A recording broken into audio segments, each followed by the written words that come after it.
समनि दान्दिसे मोजां गाज्रि सावरायलायनो फैदो। अननानै नोंथांमोना गिबियावनो रिकुइस्ट खालामो बयबो जाहाथे मोजाङै मोजां फन खालामलायगोन।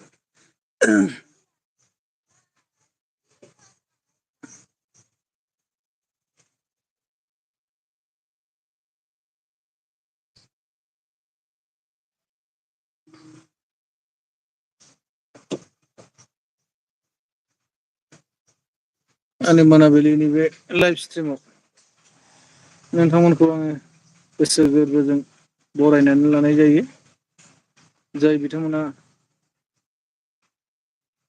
आंनि लाइफ स्टाइलाव फैसन बायगोन अननानै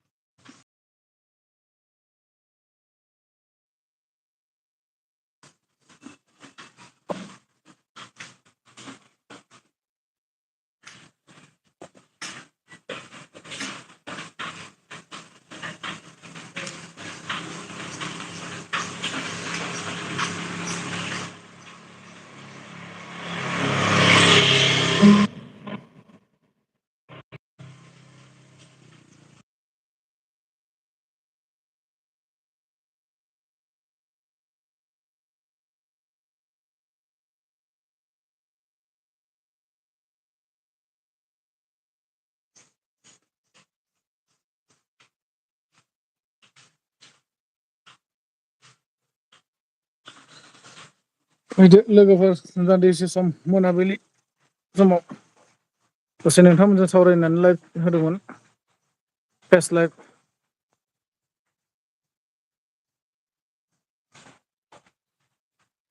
कमेन्टस खालामलायनो हागोन नोंथांमोना अननानै।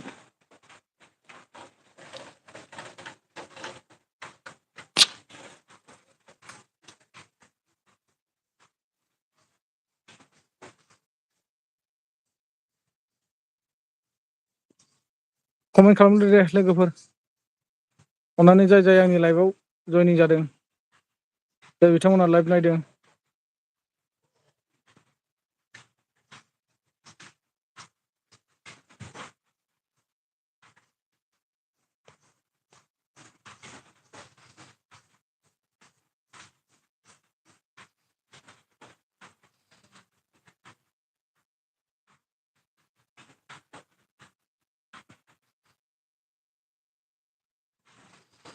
सोर सोर बिथांमोना बबे बबे जायगानिफ्राय नायगासिनो दङ आंनि लाइफखौ अननानै कमेन्टसआव फोरमायहरदो।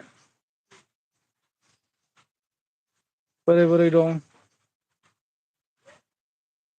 खबर सबर माब्रै?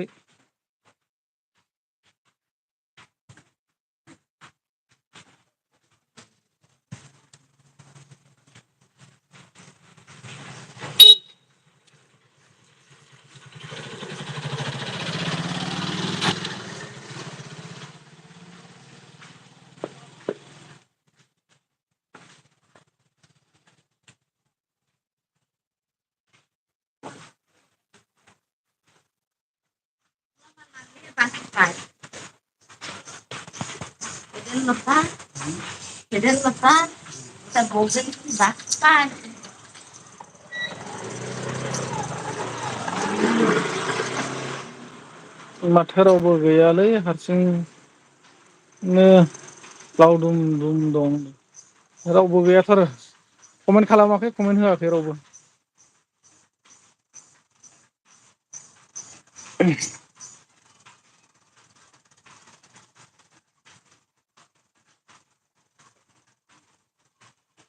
दखाना दिन नङा नामा दिनै नोंना? बुजियाखैलां मा होनदों?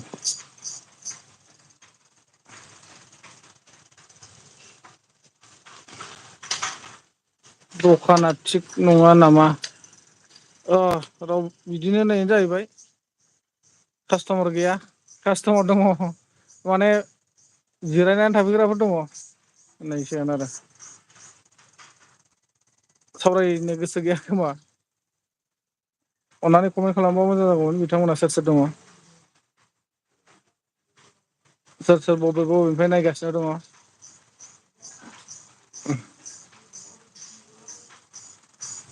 दखानाव मा मा मोनगोन गुमैखौ नोंलाय होनाय माने दखान खुलिना दोननाय जादोंब्ला बिदिनो होनांसिगोन नोंनि कमेन्ट मथे ने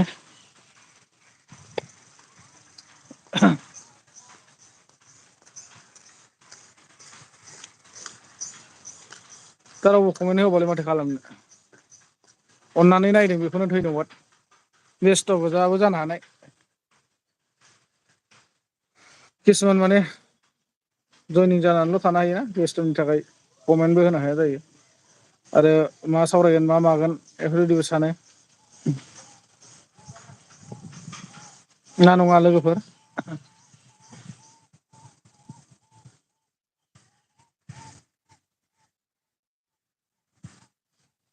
लामायावसो जिरायना दंलां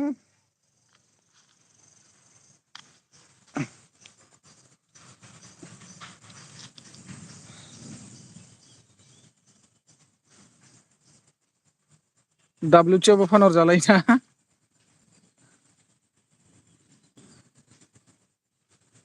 खुद गावनोनो नांगौ जायो माथो WTखौ आरो मारै WT फानहरनांगौ जाखो WTआथ' नोंहा जाखाबाय होनदोंमोन माथो अलरेडि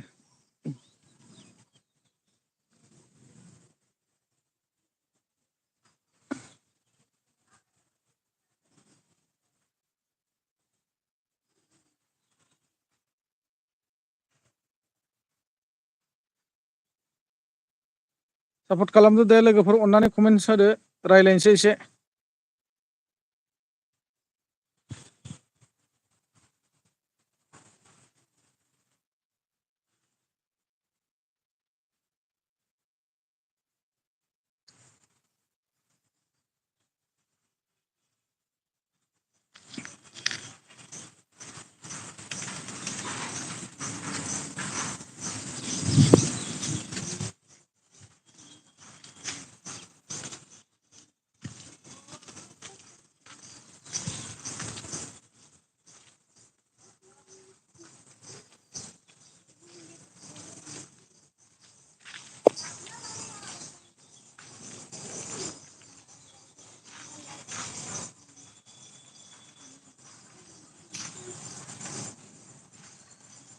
कमेन्ट होलायनो टाइम गैया नामा लोगोफोर बेस्थ' जाथार नामा जाय बिथांमोनहा नायगासिनो दङ बिथांमोनहा मोनसेबाबोथ' कमेन्ट हरजायोमोन अननानै बबे बबेनिफ्राय नायदों सोर सोर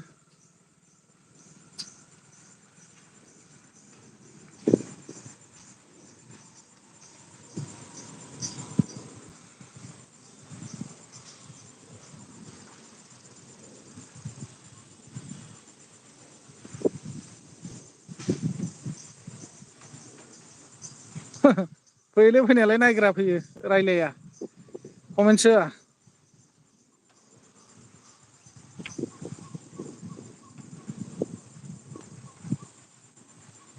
सापर्टारालाय मेरला नायो जेन'बा कमेन्टस होआ अबयसे किसुमान बेस्थ'बो थायोना गाव गावबागाव खामानि थायो कमेन्ट होनो हाया जाहैयो किसुमान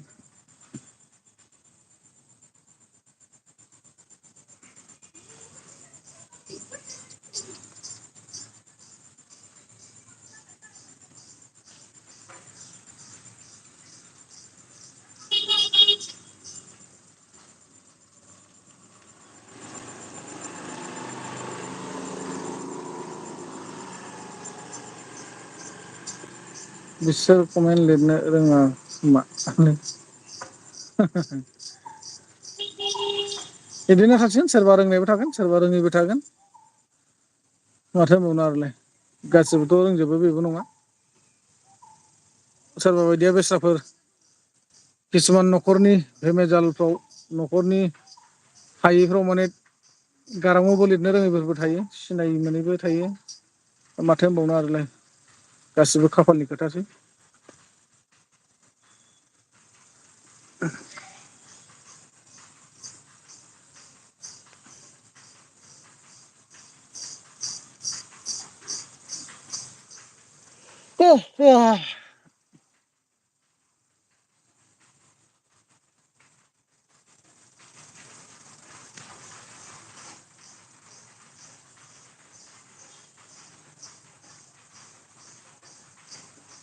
आंखौबो अनब्रा गुमै दिनै फैया बा आंबो फैलालै आदसा नंगौ नामा?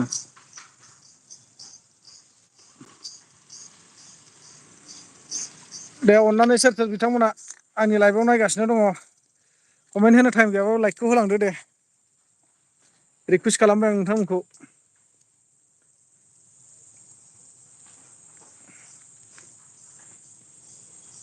आंनि लाइभ स्ट्रिमाव हाबबाय जेला अननायनि गेजेरजों मोनफा मोनफा लाइक होलांदो।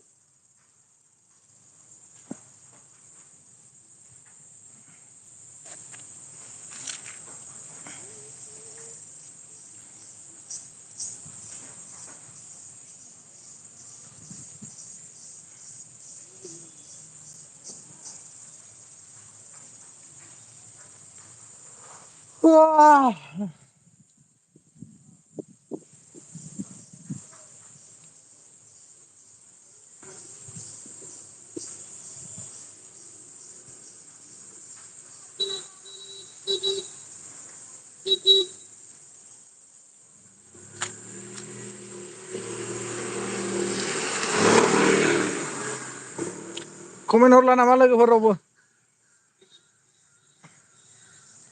कमेन्ट हरबा मोजां मोनो सावरायलायनो गोसो जायो।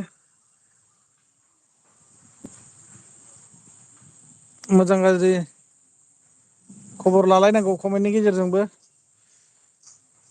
माखासे खोथाफोरखौ लाइभनि गेजेरजों सावरायलायनो हायो।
मानो सिरि सिरि थाजोबखो लोगोफोर कमेन्ट हरदो।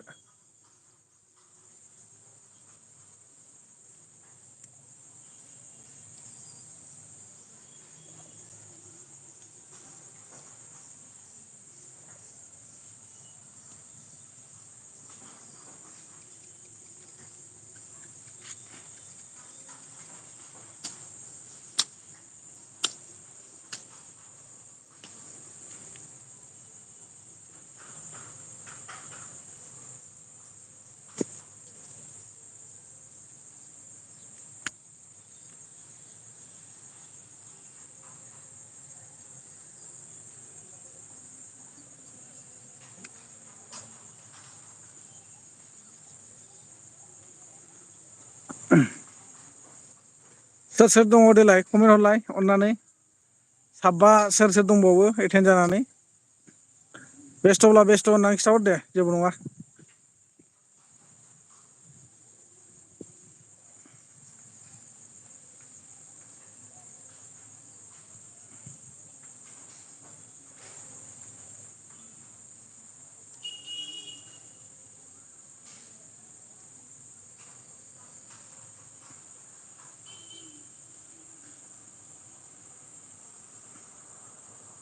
कमेन्ट होबा मोजां मोनो रायलायनो।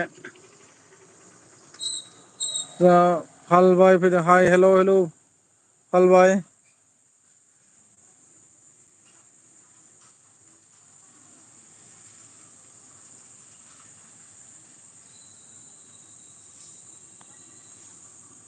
थाम्फैया जाखावथारलायबाय सान हाबबाय नालाय थाम्फैया होथारलायबायानो।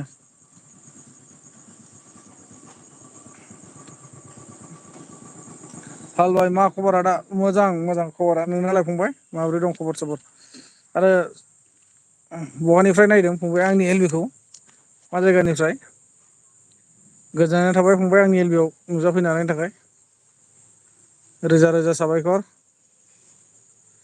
नों फंबाया आंनि लाइभआव फैनानै कमेन्ट खालामदों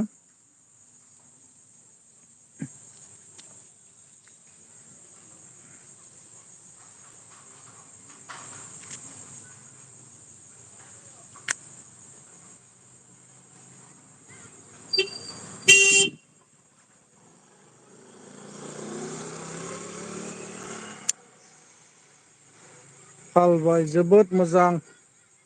जोबोद मोजां आदसा थेंक इउ स माच उदालगुरि खैराबारि आदा आदसा खैराबारिनि आरो ना उदालगुरि डिस्ट्रिक्टनि आदसा थिग दं दे गोजोननाय थाबाय फंबाय दै नोंसिम रोजा रोजा साबायखर आंनि बे मोनाबिलि समाव लाइभ होनायाव नुजाफैनानै नोंजों आंजों मोजां गाज्रि एसेबाबो सावरायफैदों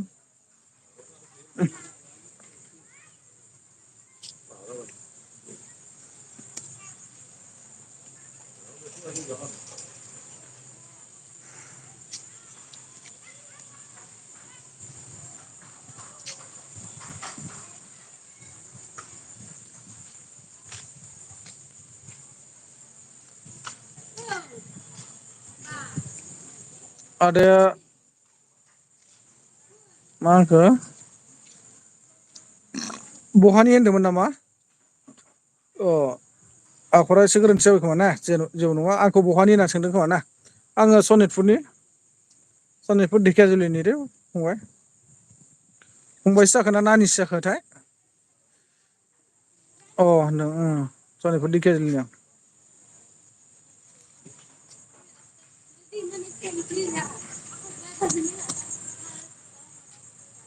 खिन्थु उफाय गैया माथो खालामनो बाहेरायावसो थायो गुवाहाटियाव थायो न'आव गैया गामियाव आरो बेफोरबायदि नेटबो नाङाना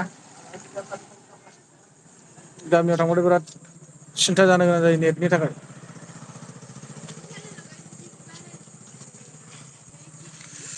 थाम्फै जासोबायलै लामायावसो जिरायना दङ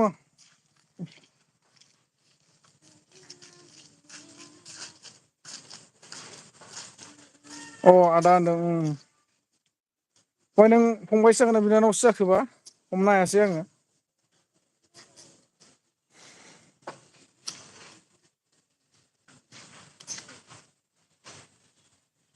नोंथांमोन अननानै कमेन्ट खालामदो सोर दङ सोर जयनिं जाफैदों आंनि लाइफआव मोनसे कमेन्ट खालामहरदो जेबो नङा बेस्थ'ब्ला बेस्थ'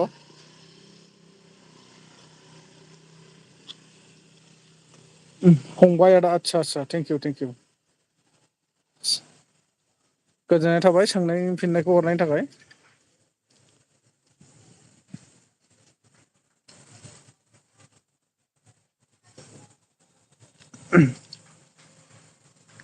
बेफोरबायदि कमेन्ट होनानै रायलायलायबा मोजां मोनो गोसोखौ गोजोन मोनो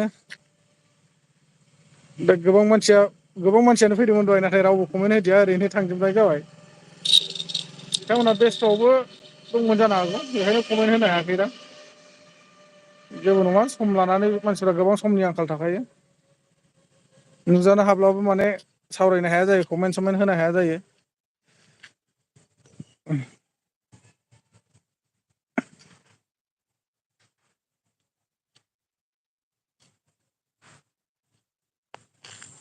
बाखि खबर सबर मोजां दंना पाल फंबाय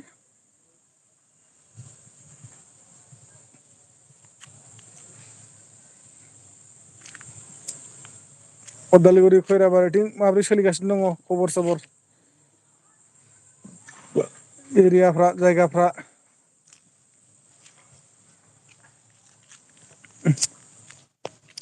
मोजाङानो आदसा दे भटआथ' जानानै थांबाय नोंसिना ना फंबाय भट जोबलांबाय ना नोंहा भट होनाय माबा जाथ'वाखै बैसो जाथ'वाखै नामा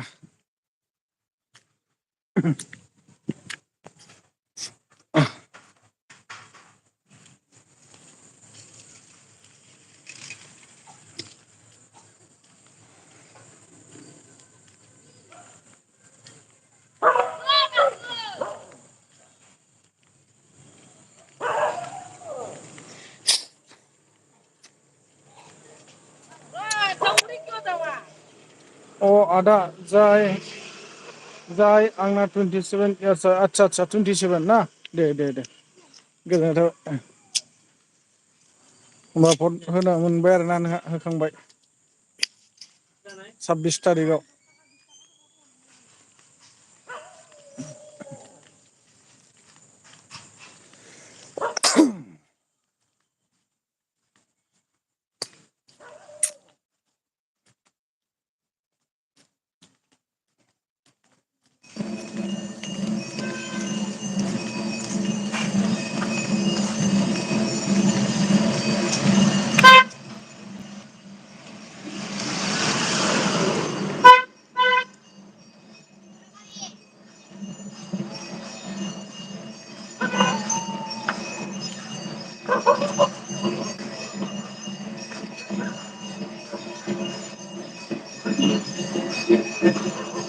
आदा मोनना भट जायाखै नामा जाबाय फंबाय जोंना गिबिसिन जालांदों जोंना थांनाय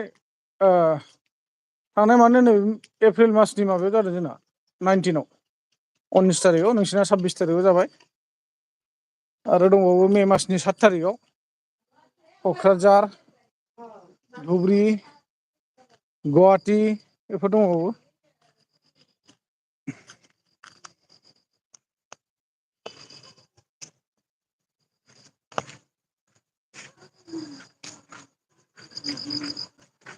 जाखांबाय जोंना जालांखांबाय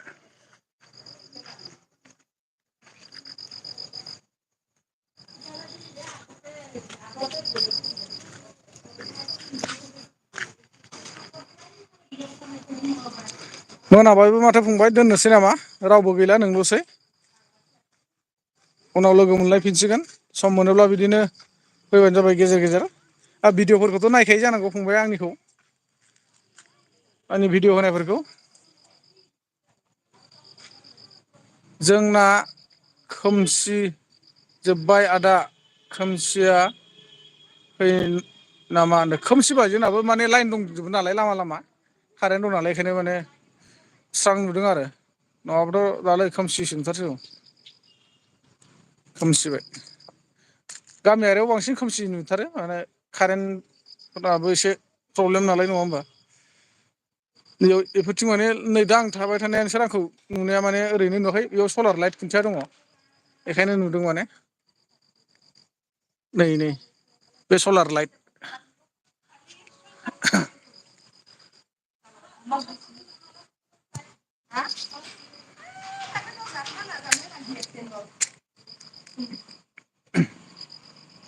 दे आदा अब्लालाय बाय अके बाय फंबाय गुड नाइट गोजोननाय थाबाय दे आंनि लाइफ स्ट्रिमाव फैनानै गोबाव सम रायज्लायफैनायनि थाखाय आंखौ हेफाजाब होफैनो हानायनि थाखाय रोजा रोजा साबायखर सम लानानै बिदिनो लाइभफोर होयोब्ला फैबानो जाबाय नुसनबायोबा रायज्लायफैयो बिदिनो मोजां गाज्रि रायज्लायनांगौ खबर लालायनांगौ होमबा बायना फंबाय ना बाय गुड नाइट उनाव लोगो मोनलायसिगोन